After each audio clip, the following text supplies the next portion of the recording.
বিশ্বের মরল বলে খ্যাত এই দেশটি একের পর এক এই ছোট্ট ইসরায়েলকে শস্ত্র দিয়ে সাহায্য করে সমর্থন জানিয়ে এই মুসলমানদের রক্ত নিয়ে একের পর এক হোলি খেলা শুরু করেছে। ওই ইহুদিরা জানে না মুসলিম জাতি শহীদ হতে জানে, পরাজয় বরণ করতে জানে না। আমরা বিশ্বাস করি শহীদের রক্তের বিনিময়ে ফিলিস্তিন স্বাধীন হবে। আজকে আমরা জাতিসংঘ সহ এই সকল দেশবাসীকে আহ্বান জানাতে চাই, অবিলম্বে ইসরায়েলের হাতকে গুটিয়ে নিতে বাধ্য করুন। অবিলম্বে ফিলিস্তিন এবং গাজায় যে দখল করা হয়েছে এই দখল মুক্ত করতে হবে।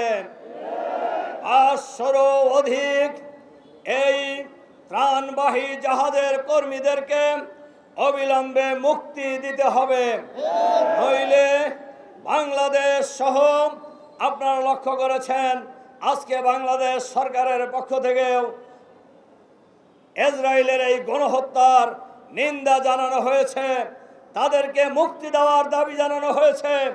আমরা সাথে সাথে আরো এই কথা ঘোষণা করতে চাই, যতদিন ফিলিস্তিন স্বাধীন না হবে ততদিন মুসলমানদের লড়াই অব্যাহত থাকবে ইনশাআল্লাহ।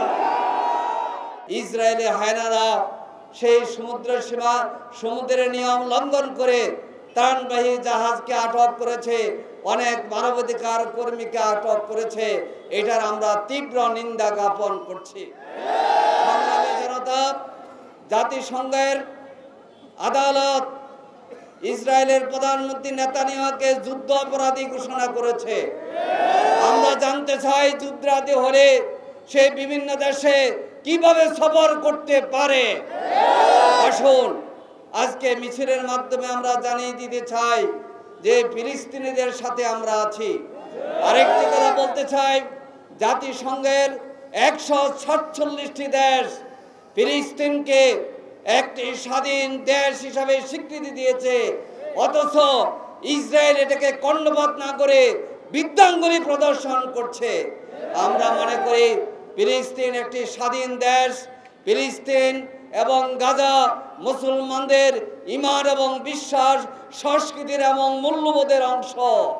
আমাদের ঈমানের মধ্যে আল-আকসা মসজিদের প্রদীপ চলমান আছে। প্রিয় ভাই এবং বন্ধুগণ, আসুন আমরা মানবতার জন্য এবং ফিলিস্তিনের মুসলমানদের জন্য ঐক্যবদ্ধভাবে সংগ্রাম অব্যাহত রাখবো।